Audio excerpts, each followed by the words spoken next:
আজকে আমি working women বা হাউসওয়াইফ এই দুইজন মানে দুই ক্যাটাগরির মহিলা মানুষকে নিয়ে কথা বলবো।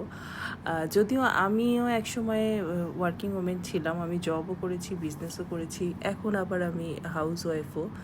তো হাউসওয়াইফ হওয়ার পেছনেও কিছুটা কারণ আছে এবং জব করার পেছনেও কিছুটা কারণ আছে।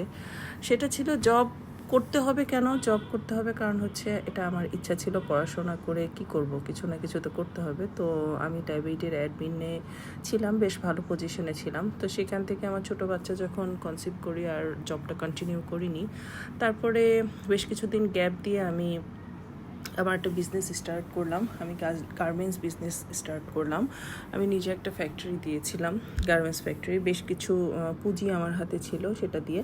তো যাই হোক, গার্মেন্টসটা বেশ ভালোই আমি চালাচ্ছিলাম, কিন্তু সেখানেও দেখা গেল যে কিছুদিন চালানোর পরে আসলে গার্মেন্টস বিজনেসটা আরও বেশি হয় কি, যে একবার সকালে গেলে আমার আস্তে আস্তে সেই রাত হয়ে যেত, রাত 1টা-1:30টায় আমি আমার ফ্যাক্টরি থেকেই বের হতাম। তো এটা পসিবল ছিল না আমার দ্বারা খুব একটা দিন চালানো, কারণ আমার মা মারা গেল। মা মারা যাওয়ার পরে দেখা গেল যে আমার বাচ্চারা কার কাছে থাকবে, আগে ওদের সেফটি চিন্তা করতে হবে। তারপরে আস্তে আস্তে সরে আসলাম বিজনেসটা থেকে।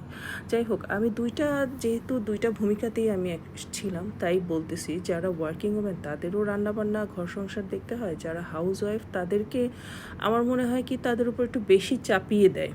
যখন আমি বাইরে যেতাম, কাজ করতাম, বাইরের কাজগুলো করতাম, সবাই একটু বেশি সহানুভূতি দেখাতো যে না, ও তো জব করে, আচ্ছা ঠিক আছে, ওর জন্য এটা আচ্ছা একটু কিছু ভুল ত্রুটি হলে বা গেস্ট আসলে ওরকমভাবে নিত না। আর যখন আমি ফুল টাইম বাসায় আছি, বাচ্চাদের সঙ্গে আছি, দেখাশোনা করছি বা ঘরের সব কাজকর্ম দেখাশোনা করছি, তখন দেখা যায় আমার পানটা থেকে চুনটা খসতে দেয় না। না, তুমি বাসায় থাকো, এই ধরনের ভুল হবে কেন? আরে এটা কেমন কথা? আমি বাসায় থাকছি, বাচ্চাদের টেক কেয়ার করা আমার নিজের পার্সোনাল, নিজেকে একটু সময় দিতে হয়। তো এটা কেন মেনে নিবে না?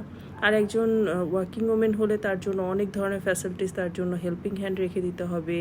তারপরে তার রান্না টান্নাগুলো যদি একটু ভুল হয়ে যায়, সেটা বিষয়ে খুব একটা নজর আন্দাজ করেই যায়। আর যখন দেখা যায় যে ফুল টাইম কেউ ঘরে থাকে, হাউস ওয়াইফদের আসলে না এই কাজগুলো প্রোডাক্টিভ না। হাউসওয়াইফের কাজগুলোকে আনপ্রোডাক্টিভ ভাবে সবাই, কিন্তু এটা ঠিক না। একজন হাউসওয়াইফ যথেষ্ট একটা রেসপন্সিবল কাজ করে, তার সংসারটা টেক কেয়ার করা, বাচ্চাদের দেখাশোনা করা, এই যে রান্না বান্না বলেন বা গেস্ট আসলে গেস্টদের সাথে সময় দেওয়া, তাদেরকে খাওয়ানো।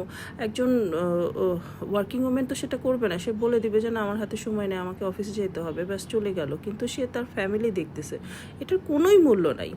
আপনি 2টা পাতিল মাইজা আসেন, এটা কোনো কাজই হলো না, কিন্তু আপনি বাইরে থেকে অফিস করে আসছেন, ওরে বাপরে, অনেক বড় কিছু করে ফেলছেন।